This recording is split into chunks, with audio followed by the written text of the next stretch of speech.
Assalamualaikum warahmatullahi wabarakatuh. Innal hamdalillah nahmaduhu wa nasta'inuhu wa nastaghfiruh wa na'udzu billahi min shururi anfusina wa min sayyiati a'malina. Man yahdihillahu fala mudilla lahu wa man yudlil fala hadiya lahu. Wassalatu wassalamu ala man la nabiyya ba'dah. Amma ba'd. Al-ahibba al-kiram, ikhwani at-talabah rahimakumullahu jami'an. Fahadhihi as-sawtiyah الهدف من جعلها ومن وضعها أنه يكون عونا على الطلبة في مراجعة كل مادة التي يلزمها. فهذه الصوتية إن شاء الله صوتية قصيرة ومعينة إن شاء الله على فهم الطلبة لمادة الفقه. ويكون الشرح في هذه الصوتية إن شاء الله باللغة الأندونيسية فلذلك نرجو أن يكون هذه الصوتية مفهومة لدى الجميع ويكون عونا إن شاء الله بإذن الله على الطلبة في فهم مادة وهو مادة الفقه. فأبدأ بأستعين بالله سبحانه وتعالى وأبدأ. Bismillahirrahmanirrahim.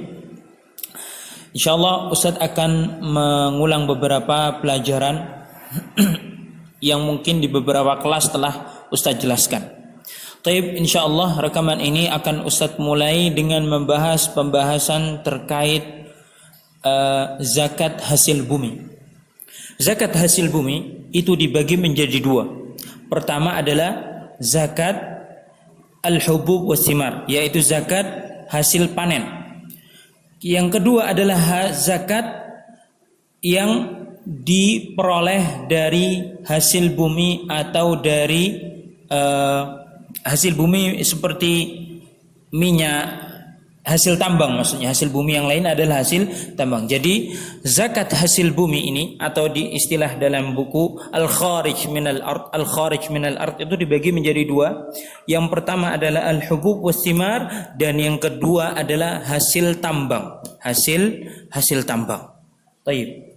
Terkait zakat al-hubub was-simar ada beberapa syarat yang harus terpenuhi sehingga tumbuh-tumbuhan seperti beras, kemudian jagung dan lain sebagainya dan biji-bijian yang lainnya itu bisa diwajibkan atau diwajibkan membayar zakat, haruslah terpenuhi beberapa syarat. Syarat yang pertama, tumbuhan tersebut harus memiliki dua sifat. Yang pertama, biji-bijiannya ini sifatnya dia yakil atau makil, yaitu ditimbang menggunakan liter. Jadi asalnya ditimbang menggunakan liter atau makil. Yang kedua, tumbuhan tersebut haruslah memiliki sifat yang tahan lama atau istilah bahasa Arabnya muddakharan. Tahan lama, seperti beras itu tahan lama ya. Adapun seperti pisang, kemudian apel itu tidak tahan lama. Jadi apel, pisang ataupun sejenisnya tidak masuk dalam zakat hubub was-simar.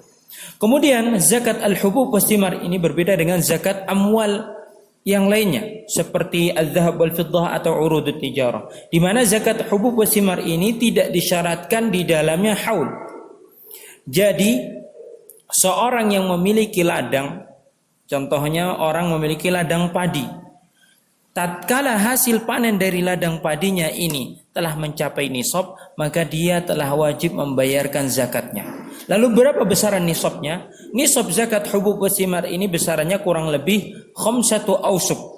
Khamsatu ausuk itu berapa? Kurang lebih adalah 612 kilo.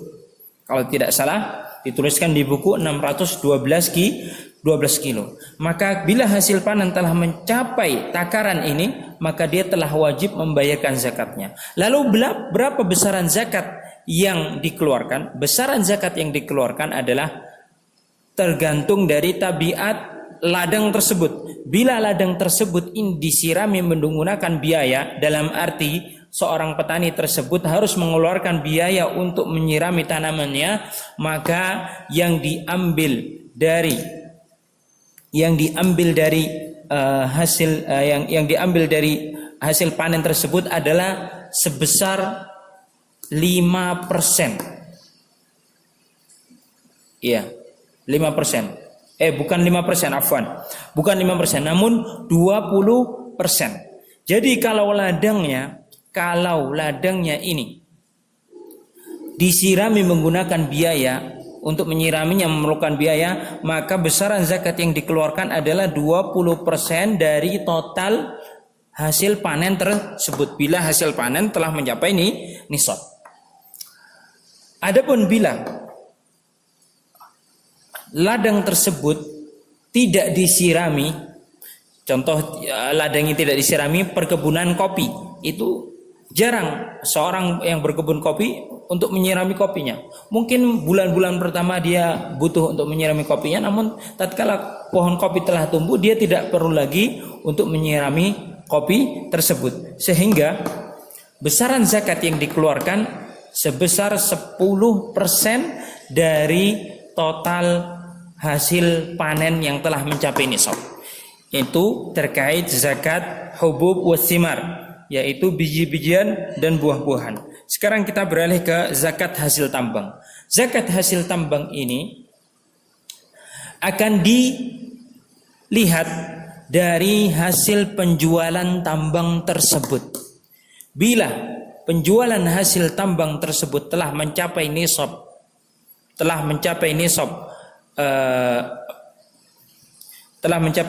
emas, kalau itu tambang emas maka mencapai nisab emas.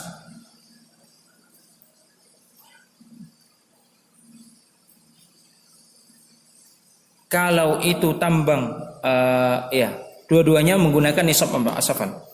Bila hasil tambang tersebut telah mencapai nisab emas ataupun perak, maka diwajibkan membayar zakatnya. Berapa besaran zakatnya? Rubu'ul usyur, sama seperti besaran zakat yang dikeluarkan dari emas dan perak. Ini terkait hasil tambang. Kemudian yang selanjutnya yang semisal dengan hasil tambang itu adalah harta karun atau harta dari peninggalan orang-orang kufar terdahulu, orang-orang jahiliyah terdahulu, atau harta karun ya. Contoh misalnya ada peninggalan kerajaan Majapahit berupa patung berupa emas. Ya. Emas yang berbentuk patung ini kan berharga. Maka bagaimana? Maka patung tadi, karena patung dilarang dalam Islam, patung tadi ya dihancurkan, kemudian emasnya tadi di total berapa besaran harganya, kemudian akan dikeluarkan al-khumus, seperlimanya. Seperlima dari harta karun tadi dikeluarkan lalu diberikan ke Baitul Mal al-Muslimin. Ini terkait zakat hasil bumi, yaitu baik itu dari biji-bijian dan buah-buahan ataupun dari hasil tambang. Baik. Kemudian Ustaz lanjutkan terkait pembahasan zakat fitrah. Zakat fitrah ini berbeda dengan zakat pada umumnya, yaitu zakat mal. Karena dalam zakat fitrah ini tidak disyaratkan adanya nisab, tidak disyaratkan adanya haul. Karena kalau kita teliti bersama, kaitan zakat fitrah ini bukan pada harta, namun pada puasa Ramadan. Allah Subhanahu wa taala mensandingkannya dengan puasa Ramadan untuk apa? Untuk penyempurna bagi orang-orang yang telah berpuasa di bulan Ramadan, sehingga pahala mereka pun sempurna. Maka Allah Subhanahu wa taala mewajibkan untuk kita mengeluarkan zakat fitrah di akhir bulan Ramadan atau di awal bulan Syawal. Lalu berapa besaran zakat fitrah yang harus kita keluarkan di penghujung bulan Ramadan? Besarannya adalah as-sa'. As-sa' itu berapa? Kurang lebih 2,25 kilo, atau ya kalau kita genapkan ya 3 kilo ya. 3 kilo itu besaran zakat yang kita keluarkan pada zakat fitrah. Lalu siapa saja yang wajib mengeluarkan zakat fitrah ini? Zakat fitrah ini wajib dikeluarkan oleh seluruh orang yang beragama Islam. Ingat, seluruh orang yang beragama Islam. Baik itu kecil, besar, perempuan, laki-laki, budak, ataupun orang yang bebas, semuanya wajib membayar zakat fitrah. Semuanya wajib membayar zakat fitrah bila dia memiliki kelebihan dalam bahan pangannya. Jadi kalau orang tidak memiliki bahan pangannya tidak berkecukupan, maka dia tidak wajib membayar zakat fitrah. Namun orang yang memiliki kecukupan dalam hal pangannya, ya, memiliki beras yang berkecukupan, ya, bahkan berlebih, maka dia wajib membayar zakat fitrah. Adapun orang yang tidak memiliki ataupun kurang bahan pangannya, maka dia yang wajib menerima zakat fitrah, sebagaimana yang akan kita bahas pada ahlus zakah, yaitu orang-orang yang berhak menerima zakat. Itu terkait orang yang wajib mengeluarkan zakat. Kemudian kapan seorang wajib mengeluarkan zakat? Waktu pengeluaran zakat fitrah ini ditentukan oleh syariat. Waktunya kapan? Ada dua waktu. Waktu yang boleh dan waktu yang dianjurkan. Waktu yang boleh adalah 2 hari atau 1 hari sebelum Idul Fitri. Adapun waktu yang istihbab adalah malam Idul Fitri, ataupun yang lebih istihbab lagi adalah sebelum kaum muslimin berangkat menuju lapangan untuk melaksanakan salat Idul Fitri. Bila zakat fitrah ini dibayarkan setelah usai salat Idul Fitri, maka itu tidak dianggap zakat fitrah dan dianggap sedekah biasa. Ya, itu terkait zakat fitrah. Kemudian kita akan membahas sekarang ahlus zakah, yaitu orang-orang yang berhak menerima zakat. Orang-orang yang berhak menerima zakat. Orang-orang yang berhak menerima zakat ini telah dijelaskan oleh Allah Subhanahu wa taala dalam satu ayat, di mana Allah Subhanahu wa taala berfirman, "Innamas shadaqatu lil fuqara wal masakin wal 'amilina 'alaiha wal mu'allafati qulubuhum wa fir riqab wal gharimin wa fi sabilillahi wa ibnis sabil fariidatan minallah wallahu 'alimun hakim." Jadi orang-orang yang berhak mendapatkan zakat pertama adalah al-fuqara. Siapa fuqara? Fuqara adalah man yajidu aqallal kifayah, aqalla nisfal kifayah. Aqalla nisfal kifayah, yaitu orang yang, ya, penghasilannya kurang dari setengah UMR. Nah, ini terjemahan yang lebih mudah dipahami untuk antum sekalian. Jadi di buku disebutkan yang dimaksud al-fuqara adalah man yajidu aqalla nisfal kifayah. Aqalla nisfal kifayah. Bagaimana menerjemahkannya dalam fakta yang kita hadapi sekarang ini? Ya, gampangnya adalah orang yang penghasilannya itu kurang dari setengah UMR daerah tersebut. Bila penghasilannya kurang dari setengah UMR daerah tersebut, maka dia dikategorikan al-faqir, sehingga dia berhak mendapatkan zakat, baik zakat mal atau zakat fitrah. Kemudian al-masakin. Siapa yang disebut masakin ini? Yaitu orang yang alladzi yajidu nisfal kifayah. Orang yang penghasilannya hanya setengah UMR. Kalau orang penghasilnya sudah UMR atau di atas UMR, maka dia tidak dikategorikan al-masakin.